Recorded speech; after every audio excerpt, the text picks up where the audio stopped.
Hello. Welcome to the Empowered Artist Collective podcast. I'm your host, Jennifer Apple, a multi-hyphenate actor, educator, acting coach, writer, dog mom, and founder of this vibrant community that champions artists as they carve out their own unique paths in this wild industry. Whether you're just starting out, in the thick of it, or seeking a bit of artistic fuel to expand your toolbox, you're in the right place.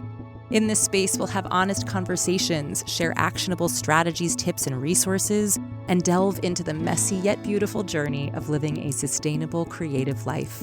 We unmask the reality of life as an artist, from navigating career highs and lows to nurturing your full human well-being. I chat with women and non-binary guests who share their personal stories, helpful learnings, and hearts to help you unlock your artistic potential, expand your knowledge, and show up fully and fearlessly in your artistry and daily life. Before we dive into this week's conversation, don't forget to hit that subscribe button so you never miss an episode. If today's chat resonates with you, please leave us a review. It helps us reach even more incredible artists just like you. And hey, feel free to spread the love. Share this podcast with a friend or post it on your socials, making sure to tag at Empowered Artist Collective and at @JenniferApple_ so we can chat with you there. All right, grab a cup of something cozy, settle in, and let's get to it. What role does projection, video, and media design play in shaping a theatrical production? In this episode, I chat with Tony Award-winning projection and video designer Hana S. Kim, who invites us into her world where ideas transform into powerful visual landscapes on stage. From her roots in graphic design in Seoul to designing for Broadway in productions like Redwood, Real Women Have Curves, and The Outsiders, Hana shares how her creative process always starts and breaks down how she builds visual language from emotional concepts, mood boards, and textures before layering in technical tools. She explains how each production is unique and how her work blends into the overall storytelling alongside lighting, scenic, and sound designers. Together, we unpack the various ways video and projection design impact storytelling, who is a part of the projection design village, and the importance of leading with concept and emotions over technology. This episode reminds us that theater is a human-first, real-time art form, and the most impactful design is the kind you don't even really notice. Enjoy. Hana S. Kim, welcome to the space. Hi, thank you for having me. So excited for you to be here. For anybody who does not know you, who are you today? Uh, I am today and then has been for the past, I don't know, 10 plus years. Yeah, Projections slash video slash media designer. It's basically like where we use like moving images and, you know, uh, video and image and all sorts of imagistic um, cinematic method to tell stories, help telling stories on a live performing stage. I Um, love it. It's that's so what I cool. It's do. so cool. The work that you've done. If anybody hasn't yet checked out the work that you have done, they should on your website and beyond. But I'm so excited to be here and delving into this conversation because we haven't talked about it. And it's a huge part of arguably like the landscape theatrically as it continues developing and morphing. I feel like I'm seeing so much more media, video usage on so many theatrical stages. And so I'm curious to hear how you got into this kind of work. Um, I got into this work in terms of like just kind of because like my mom still doesn't understand what I do. Like just kind of like getting the wrap around, like Yeah. like what is that what you do on Broadway? Hmm. Redwood, the musical Hmm. with Idina Menzel and Real Women Have Curves. So those are the two shows that say, oh, that's the video design. Hmm. But Redwood especially, I think, is like a very much video design heavy. Hmm. Um, so yeah, like in terms of like how I fall into it is I studied graphic design in my undergrad. I finished my undergraduate study uh, in Seoul, South Korea. Hmm.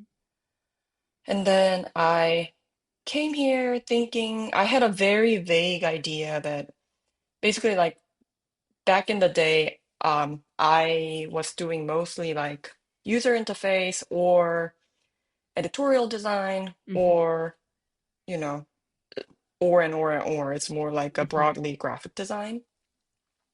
And then I had like a very vague and weird yearning of like wanting it to be more of a life size. Mm. like in terms of the scale, and also like wanting to be part of like a narrative storytelling, Mm-hmm. um, which came to me like that. I think that desire came to me kind of like later in life. My dad is a filmmaker in Oh, Korea, cool. so I kind of grew up like in that medium in a Mm-hmm. way because like he only made two films, but like those two films were made when I was like early teenager, so it's kind Yeah. of like had What a kind of films were they, like style wise? definitely not commercial. Okay. Although like it had a commercial like theatrical release, and first Mm-hmm. one did okay, like pretty well. Mm-hmm. Second one didn't do very well commercially. Mm-hmm. But actually, this is a little tangent, but like I had a talk with about that with him recently because first one got like unanimously like raving critics review. Mm. So like it gave him like a kind of like rising star status, and then like second film didn't really go well in terms of reception. Mm. Like recently, like he talked about like his second film being like so dear to him, and he's very proud of him. But anyways, Mm. like that didn't really go well. But like in Yeah. terms of like style, it was like indie. It was not like indie film per se. Yeah. So you know, because I'm trying to. But it had like an artistic flair to it as opposed to going down some sort of like commercial methodology. So arguably you were exposed to like the create not that film commercial film isn't creative, but definitely you were exposed to like the art part of filmmaking because of your father. I think so because I think actually like rather than indie versus commercial, I think I was having a hard time like what is indie, what is because Mhm. I think back then like the scale of it, it's not like Korea had like Marvel movie versus Yeah. like some smaller film like everything was like not like mega sized. I Mm. think that's why I'm so that means like I think there's like not a I don't think I myself didn't have like a clear Yeah. distinction of what is commercial and what is not. Yeah.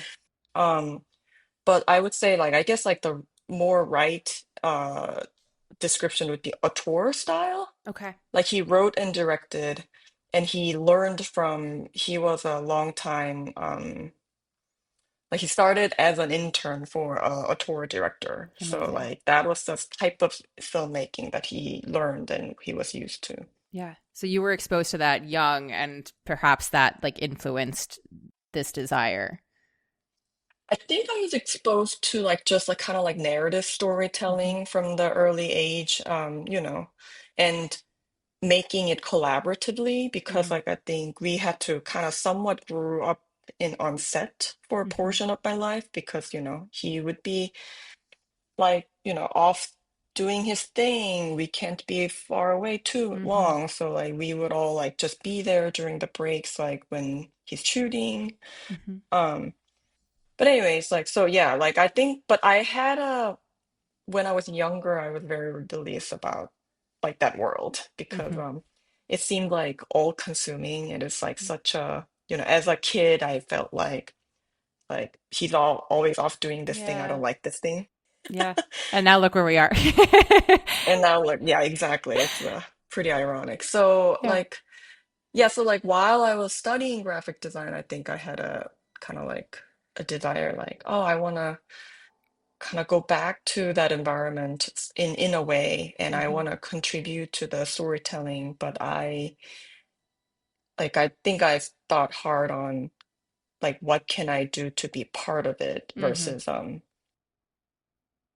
yeah, like it's a slightly different from I think if had I felt like I want to tell my story as a writer, like Yeah. versus like I think I was like I would love to be a great collaborator to Hmm. tell this like one thing with like a lot of different, What was that transition that allowed you to move from maybe more of the other land of graphic design to projection and video and media for theater specifically?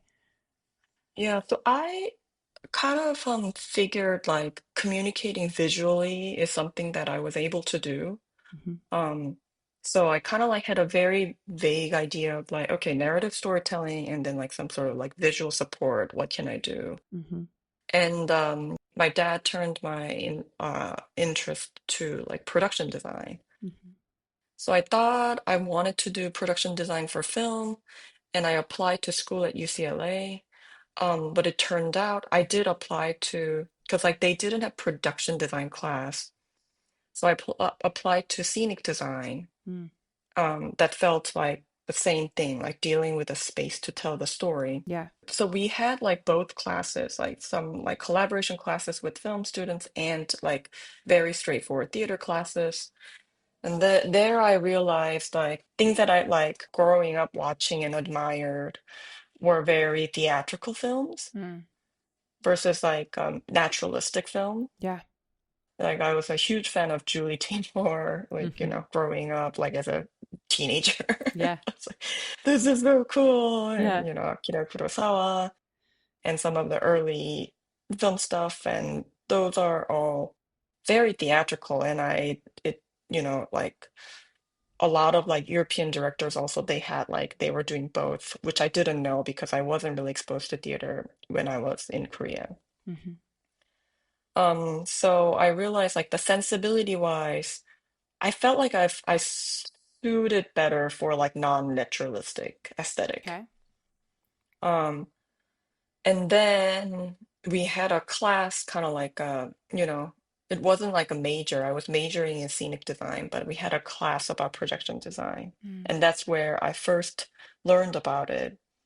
And it was very interesting because my head kind of like exploded Yeah. because it felt like um it was like amalgamation everything that I Yeah. was interested in and I was kind of doing.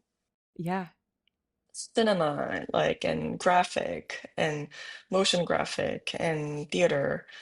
Um, so from then on, I just kind of like never looked back. And I think that was like a second year of school. I love it. So let's talk about what exactly it is that you do. I feel like thus far, we've been bringing on folks across the industry to try to show, what's possible in creating this huge, massive infrastructure. Like, what does it take to make something actually happen? We've had a lighting designer, we've had a sound designer, like you're our first, projection media video designer on here to talk about it. Obviously, you collaborate with the other artists involved and we'll talk about what that is. But as far as like the actual medium itself, what exactly goes into projection video media design? What is it? Yeah, and the reason why I think there are like many ways to describe what we do, I think Hmm. shows like what that is. Like Yeah. projection designer gets used a lot as more of a nod to like where it started in a way, Okay. because like earlier um like even starting from Joseph Skovada or even earlier is using projector or like back in the day like the legend Wendell Harrington, she used slide projectors to like project images onto stage. Hmm. But then like it morphed into like there's always like a new technology, right? Right. So there's like, you know, there was a slide projector and there was a digital projector and there's like different types of digital projector. We had like one DLP and three chips DLP, and then now LED walls and hologauss and a lot of different ways to achieve like different type of Yeah. effects. But I think what we do is like at the end of the day, the core of it, I think is using moving images or non-moving images um to support the stage picture and storytelling. So there's and and I think those like relatively new technology using all of those to the right place and right way to Hmm. really tell the story. Um, yeah, so I think Yeah. there could be like a motion graphic, or it could be like more graphical approach, or there's an archival footage that you want to show, or archival photos that you want to show, or you want to map the set so it almost like works like a lighting sometimes, Yeah. where you're having like extra texture to light the set, Hmm. or there's a live feed, so you have camera on stage or camera off stage, amplifying or showing that you're not seeing, or. Yeah. Yeah. No, that part of this is, I think, what's so fascinating because I think sometimes what meets the eye simply in an audience perspective, there is this beautiful blur in many of these productions where, at least nowadays, where it's like, okay, is this lighting or is this projection or Right. is this both? And that marriage feels like really exciting and innovative. And arguably, I imagine it's something that for you, as technology continues to develop and people are aware that this is like something that they can use to enhance their production, the ways that you are able to be collaborating with other folks in different departments, I imagine the overlap is Yeah, intense and totally. beautiful. Totally, yeah. I think in a lot of different shows, it's used in a lot of different ways. At the end of the day, it is like a distinctive category because of I always think like projection actually like the very own characteristic. One of it is like being very like chameleon, Mm, that it could be like a lot of different things and a lot, usually most of the time, a lot of actually like assumes a lot of different roles, yeah. even in like a single production. I feel like that's the thing that I'm fascinated by. As far as like your process then for creating your visuals, is it one of those things that, let's say you are given a project or you've chosen a project or somebody's asked you to collaborate on a project, you like read the script and you start to map out, okay, this is the visual world that I am seeing? Or is it more like a director is like, hey, I'm wanting projections for this in this kind of capacity. Can you then create it? What exactly is that process? And I guess I imagine maybe it changes depending on what the show is. It really differs per project and also like per director Mm-hmm. as well. Like I would say like because like the very first collaborator you would be kind of like talking about like mapping out these like kind of skeleton backbone of like how much are we using, where are we using. I Mm-hmm. think all of those like you start that conversation with the director first. Yeah. And sometimes they have a very specific idea and sometimes they don't. Some directors consider it as like just kind of like another necessary Yeah. layer Mm-hmm. to the visual language, which is also like a right way to think about it because I think the more cohesive production is, it's hard to take apart each Yeah. element and who's doing what, like regardless of like lighting, even. But I guess like if when it's like a more of a conventional medium, it might be a little bit easier for you to tell, but Mm-hmm. still like a lot of the times I think you probably won't be able to tell when it's like really melded together. Yeah. Like, is that set actually blue or is it just lit blue or, Yeah. right? Yeah. So in that kind of like sense, like I feel like there are some directors like sometimes like they just start right off the bat, like, okay, we're just gonna use video because it's just another element. Mm. Versus like sometimes like it's very specific where I need to have this type of information here, or like I need this new media to work in a very specific way to like propel the story. Mm. So like that like level of like specificity also varies. Sometimes like some people, some directors are very well versed in it and very specific. Yeah. And sometimes like some directors are have like, you know, key moments that they really want to be specific, but the rest of it I need to kind of fill in the blank. Mm. Maybe this is like an unfair question.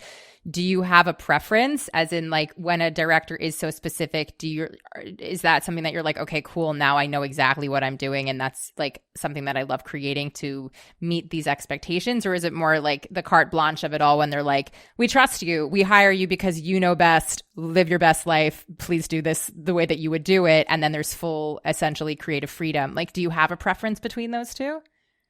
I don't. I think like each case has like it's always like differently fun, I think. Yeah. I guess like my only preference would be I have to be on board with it, of Mm. course.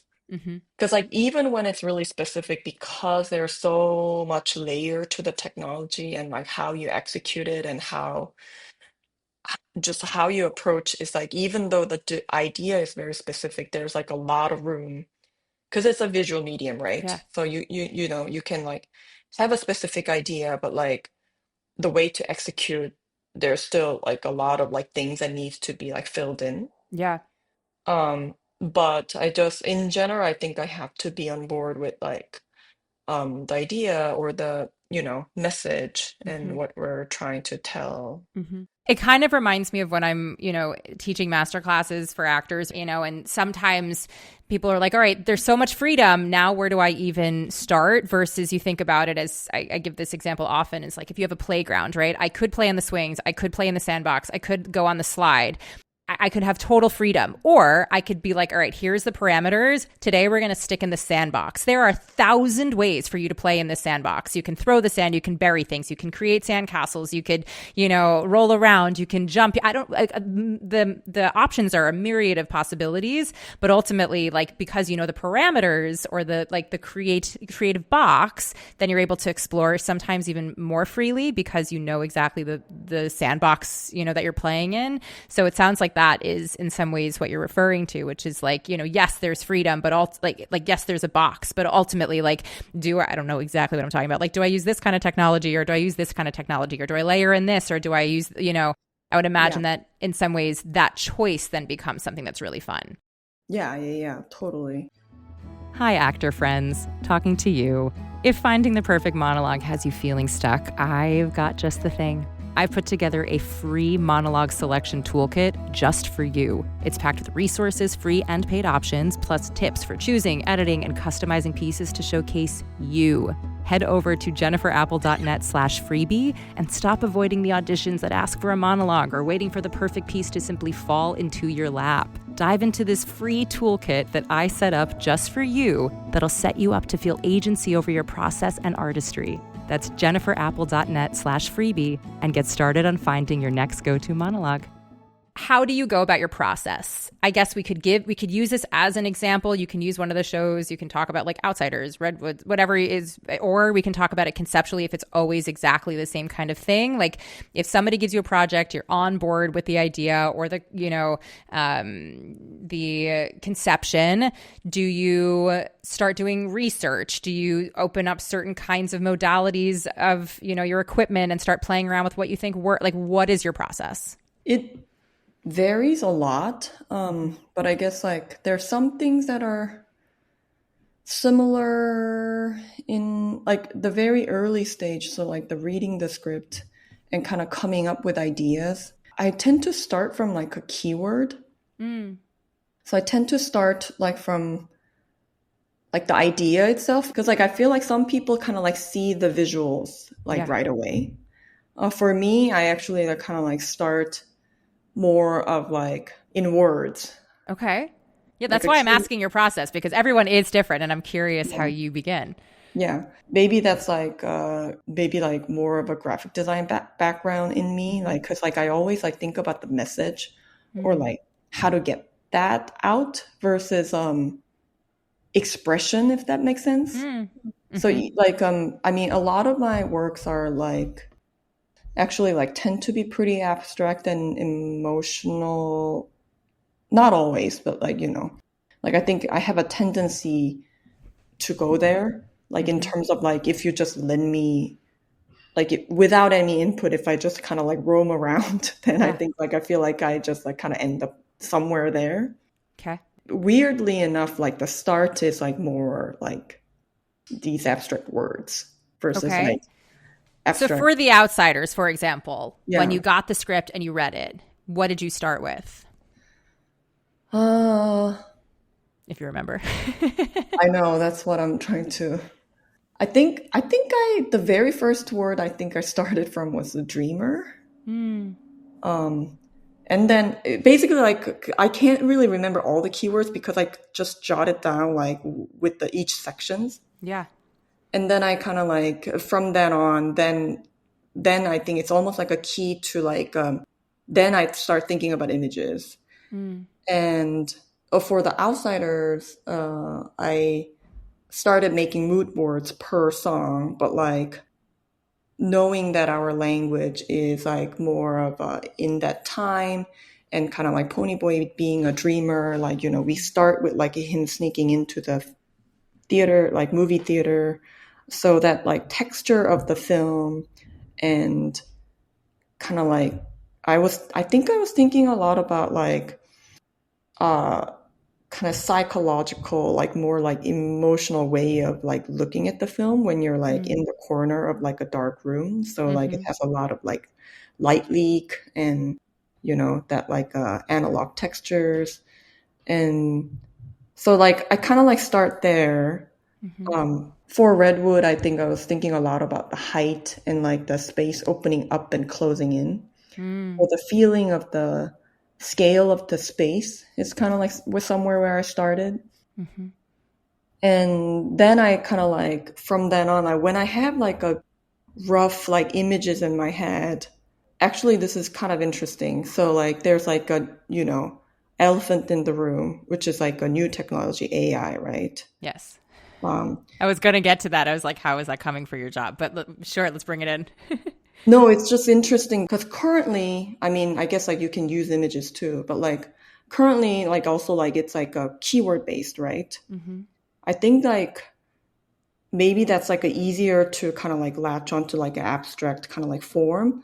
But actually, like I think it's very dangerous. I personally think it's very dangerous to just kind of like I feel like I need to like study more to like really, really form an opinion. But like at the moment in my like kind of like from what I feel, what I kind of think, I think it's pretty dangerous to like start brainstorming with AI. So that's something that I never do. Okay. Like unlike it's almost like I almost consider it like to me like I don't think it's the same thing at all, but like it's like kind of similar thing where like if you happen to, even though I work in a lot of new works, so like I'm very blessed in terms of like I'm glad I don't have to worry too much about what was, because like if you're doing a show that was done before, Yeah. there's like pros and cons, right? And then I think the something that could be interesting is like, what if like this is something similar to like what was done before for this show, Yeah, Anyways, the so that's comparison. my fear. Yeah. Yeah. So anyways, like I consider actually like brainstorming it with AI to be that. I think it's unfair to call it intelligence because it's really not an intelligence, but we'll get to that later.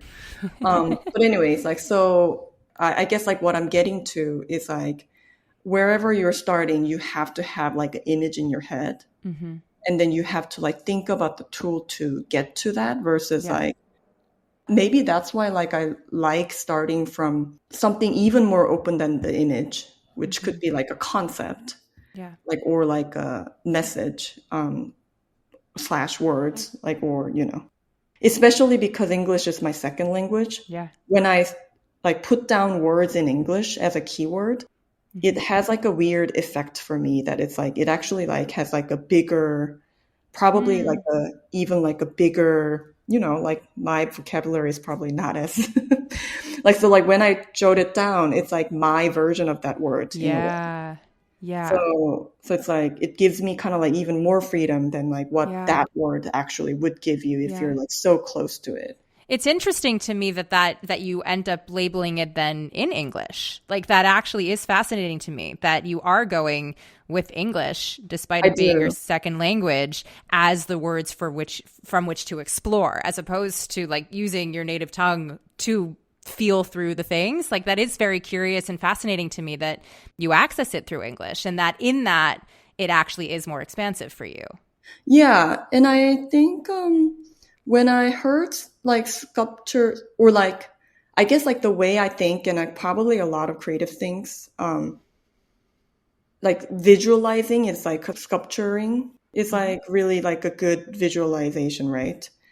Like I need to start from somewhere kind of like, a little bit more specific in my field than Yeah. like what's on a script, but then still is big, which is like that kind of like my second language to me. Mm, Uh, mm, so it kind of carries my thought. And then from then on, like I look at it and then kind of like come up with like some like color or, color palette or like the feeling, mostly feeling. Like I start from feeling and then that leads to color and then like that leads to shape and mm. kind of like you're chipping away to make it like a little bit like, oh, now I see the silhouette. I And love it. You and Jessica Paz lighting, like Jessica oh, Paz. Yeah, like you both come at it from a sculpture metaphor. It's oh, beautiful. yeah, Yeah, like yeah. truly, like you had the goal for Jessica is also like creating the sculpture, and I think it's beautiful that within your own medium you're also thinking about it as sculpture. I'm just like mirroring the fact that it's just like two different mediums of art, and you both conceptually through your own spaces visualize that. I think it's so fascinating. I think it actually like probably pretty universal to like creative practice because like you Yeah. kind of like hone it in, right? Yeah. So then when you have this, like, you come from the word, you come from this concept, you start to feel into it, you start to put the emotions to it, you start to like get the colors and the images and the shapes and whatever. Is that when you would decide to like what methodology you're using? Or is that based off of budget? Is that based off of request? Is that based off of like functionality? How do you decide what you're doing on the technical part? And I guess even though I won't understand anything that you're talking about necessarily, like what exactly are the potential methodologies or techniques that you're going to be potentially using to make these images? It's actually like honing in the technical part of it could even kind of go in tandem because Mm-hmm. it does involve more like real world logistics. Mm-hmm. And thankfully, I think the more like kind of technology, like different technology come up in things like, sometimes like you can kind of like interchangeably use like different things. Mm-hmm. So I think that part of it kind of like could start like before I have like really specific idea. Okay. Once I get like the feeling of the kind of once I feel like a blurred vision, Mm-hmm. I'm not gonna lie, like I don't have like a photo realistic. I was like, oh yes, this is Yeah. this is the graphic. Like I don't get there. I get to like a blurred like vision of like if you like look at it like this, like probably one's gonna be like that.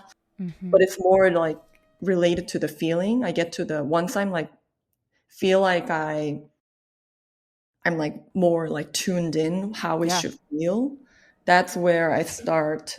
Then I feel confident that I can go on and then like do whatever research it needs. Or like, for example, The Outsiders was, I took a few analog film workshops because I wanted to Mm. learn more about like that way of like making things and also texture that I get from my idea. I primarily decided to use like the texture that I create in darkroom to some Mm. degree, like kind of like layering and stuff. Um, and they're like, so like, because there are two methodological things. So there's like a technical part that you will be using in the theater to Okay. execute whatever you're making. There's content part. And there's also methodology for content part where like, how do you make this content? Mm-hmm.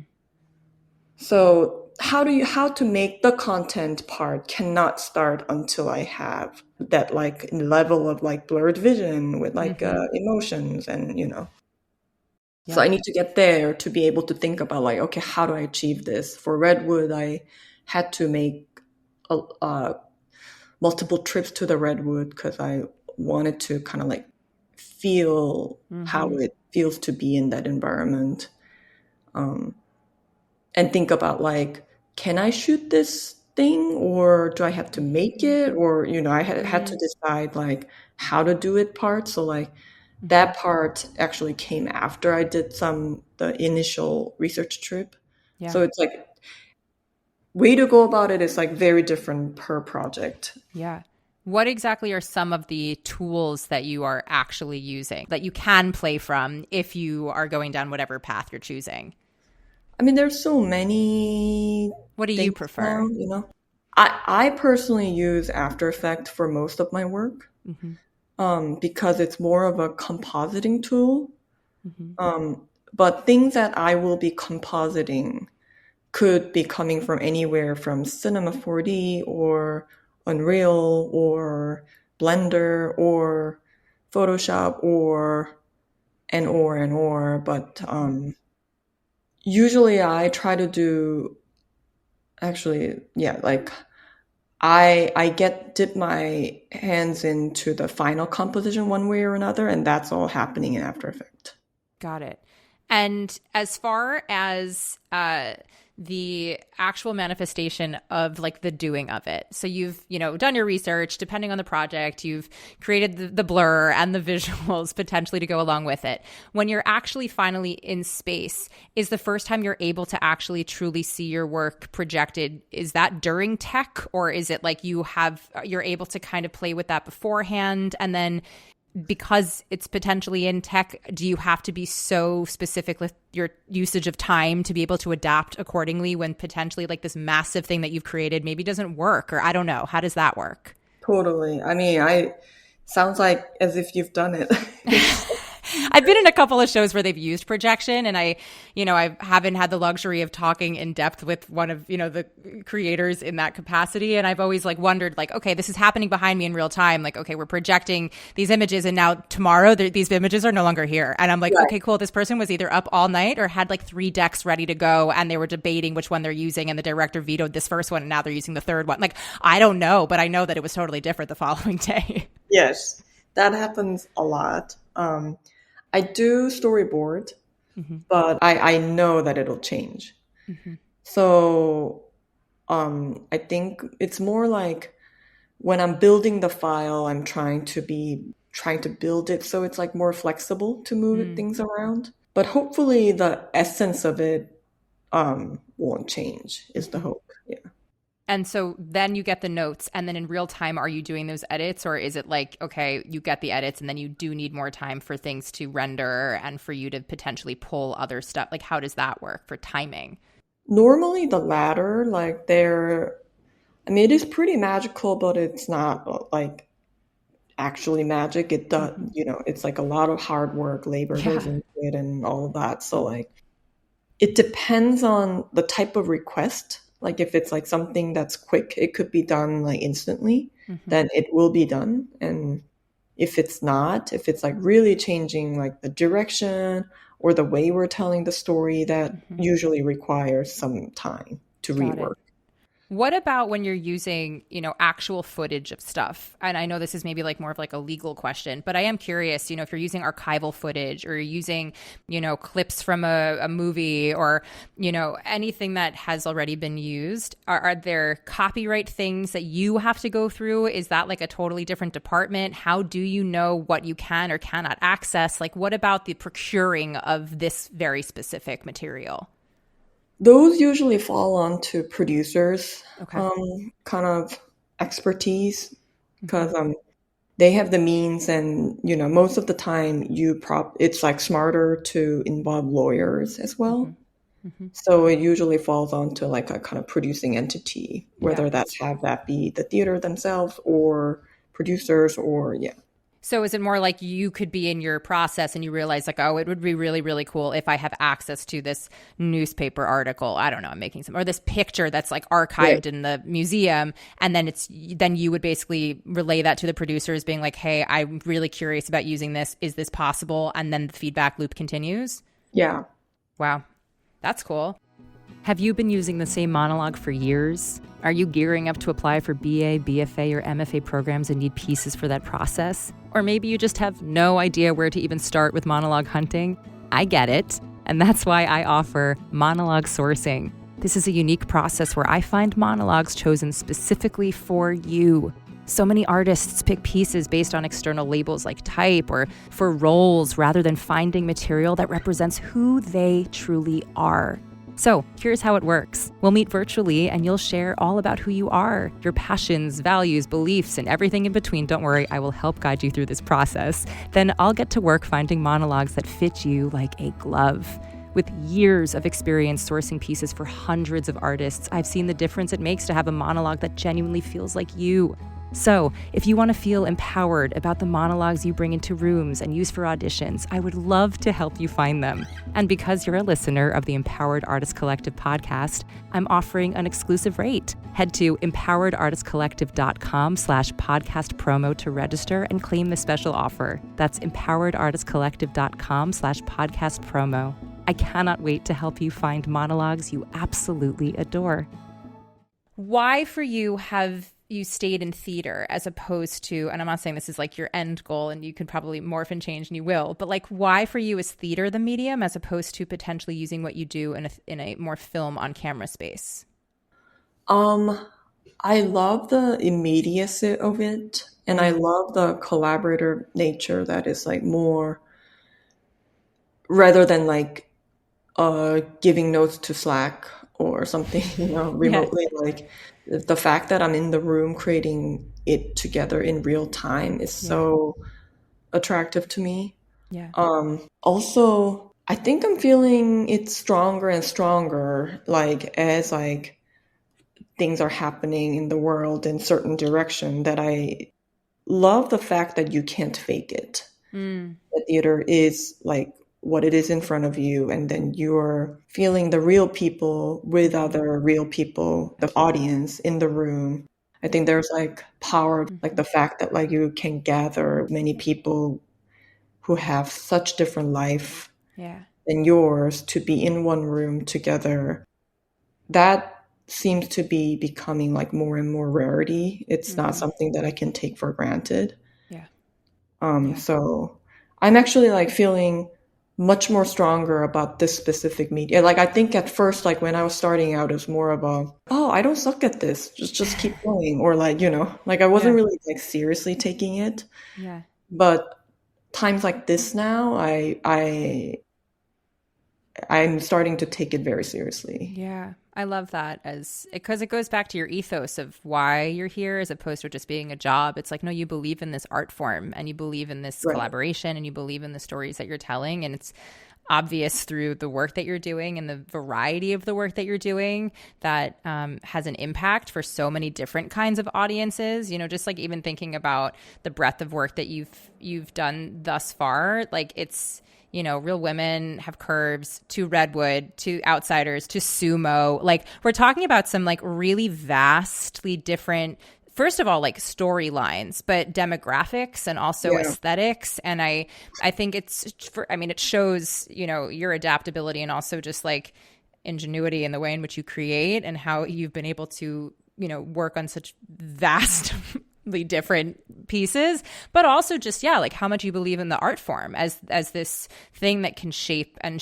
change and impact people. And obviously that's why you're in this space, because I think your work is amazing, but it also it's reflective in the projects that you pick. You're not just sticking in like this one kind of aesthetic and you do this thing really well. And there's no shade to that at all. Right. And you're really like, it's this breadth of work and just hearing the way you talk about your approach into it, it is so clear to me. So I think that's really cool. Yeah. I'm curious for you on like the collaborative end. Do you have assistants? Do you, like I think about like, a lighting table has certain people that, you run the gamut, or same with sound or whatever. Like how does it work within your particular department?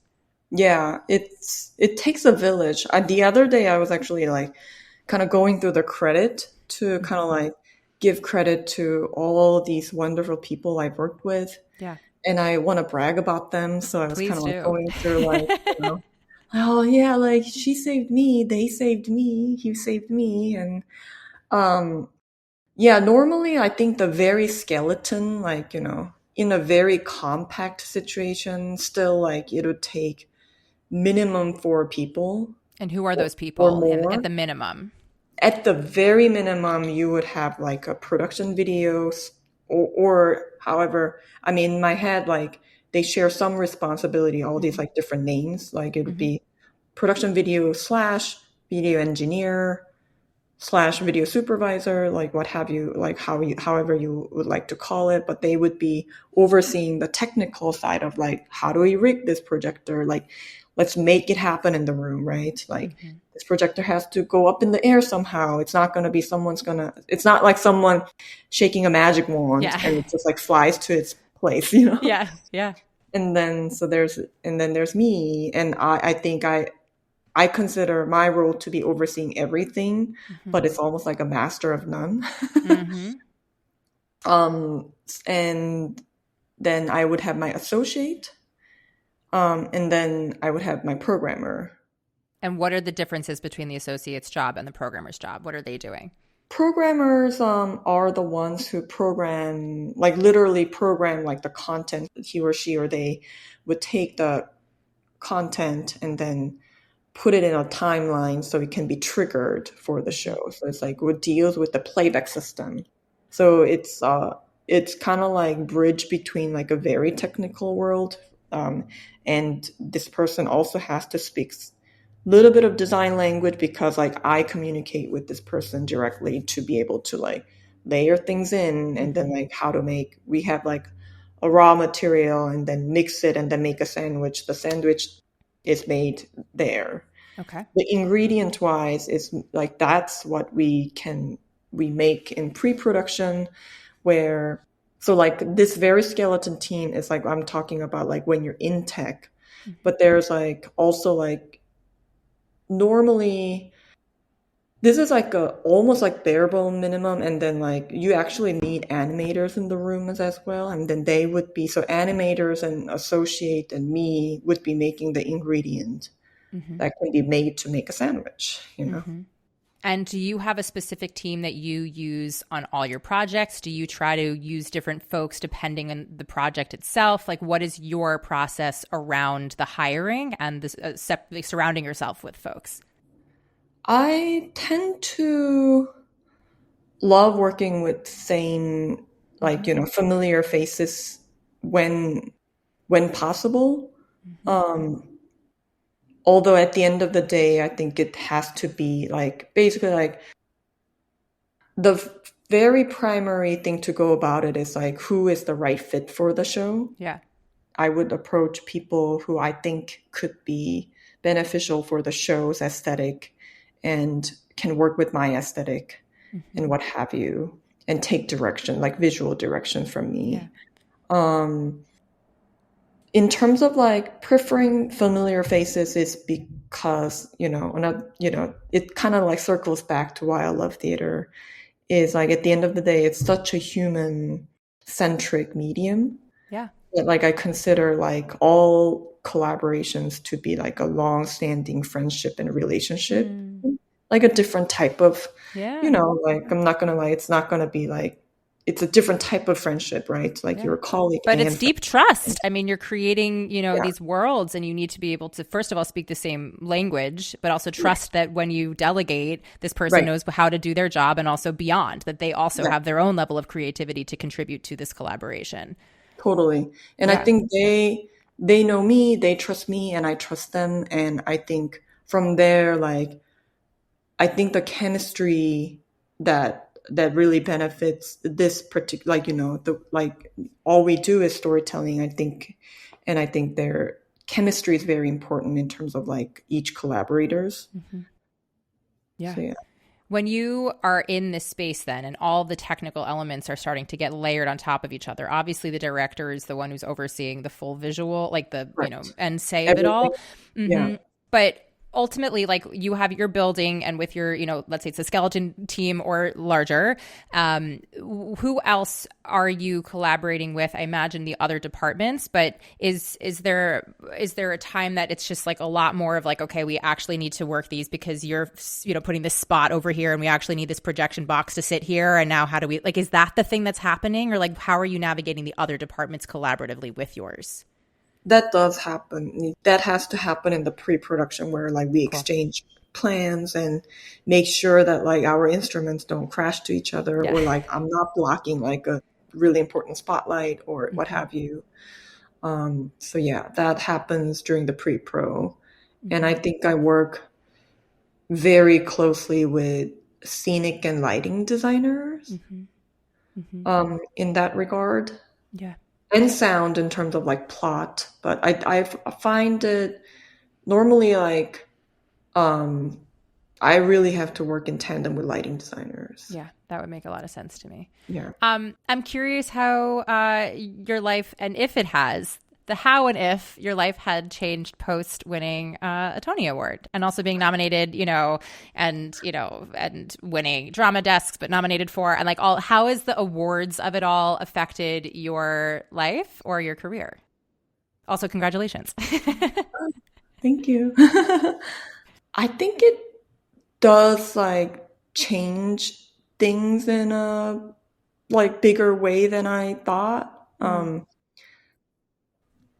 But I can't quite pinpoint how, like, because like, like I don't, it's more like I feel it, but like I can't quite like confirm it. It's like, and also like I'm not sure if it's like, is it real or not? Like, Yeah. I mean, I guess like surface level, it's also like exposure thing. Yeah. Like the fact that like people can see, because like, like I'm not on stage. So unless like you really like looked for it in the playbill, you wouldn't know who I am or, So I think the visibility standpoint, it helps a lot in terms of like kind of like getting your collaborators to know you or like kind of like notice you. Notice you would be the right term. Yeah. I feel like I can like pinpoint it better when I do it more. Yeah. But now I feel like I'm still like feeling like like started to drive. Are there certain things that you are feeling most fulfilled by? More specifically, like what is bringing you joy or excitement right now with the work that you are doing or potentially going to be doing? I'm so appreciative that your comment about like different demographics of the audience. Yeah. Because I think I really felt it during the preview process. And again, like I don't want to be a party pooper or like I am a very optimistic person because I think about this a lot too. Like, because like it's almost not a choice. Like, what else are you gonna do? Like, you have to stay optimistic. It's not like it's almost like well, then what else? Yeah. But times are pretty dark, and I think in that sense, like I think it was very fulfilling to be in rooms with these like different group of people who felt and reacted together. And I think that really was fulfilling. Yeah. You're so cool. And I feel like your brain is like, I just want to be inside of your brain because I feel like there's probably so many things that like you verbally are able to describe, but because it's such a visual medium, I imagine these like, there's just like so much happening in like technicolor or weird other colors or things that I don't even know how to define them like in your mind. And I wish I could see it, but we do in the art that you create. So I'm so grateful that you shared your process. You shared what this world is. Obviously there's so much more to unpack, but I'm really grateful that, you are doing the work that you're doing and people are receiving the work that you're doing in the way that they are. And thank you for being in this space and going on this journey. Oh, thank you so much. Yeah. I really appreciate it. Of course. For anybody who wants to check out more of your work, besides going to see these incredible shows that you design, how can people reach out, follow you, find you? What within your boundaries is the best place for people to find you? Yeah, I have a website and I have like I think only social that I even like go to barely is Instagram. Okay. I know it's like kind of funny because I'm not really good at like social media or like in that aspect.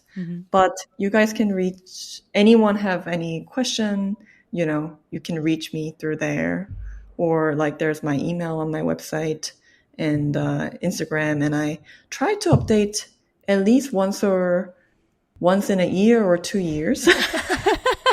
Let's be truthful about it. That's great. I love that you're like, every couple of years it'll get a bit of a tune up, but for now, just, figure it out. No, I'm just like, it's, like I'm much faster when I'm in tech. Yeah. I should say that. Yeah. I love it. Thank you so much for being here. Yeah, thank you so much for having me. That's it for today's episode. I hope you walk away with some fresh insights, feel inspired, and a little more empowered to take the next step on your artistic journey. Remember, whether it's a small shift or a big breakthrough, every step forward counts. You've got this, and we're here cheering you on every step of the way. If you found today's episode helpful, don't forget to hit subscribe so you'll never miss out on the discussions we have each week. And if something today really resonated with you, please leave us a review. It truly is one of the best ways to help other artists find our podcast and join in on the conversations. Plus, we feel the love too when you do. And don't keep all this goodness to yourself. Share this episode with your people or post about it on social media. Be sure to tag at Empowered Artist Collective and at @JenniferApple_ so we can see what's landing for you and keep the conversation going. As always, thank you for being here. Thank you for listening. And thank you for being a part of this incredible community.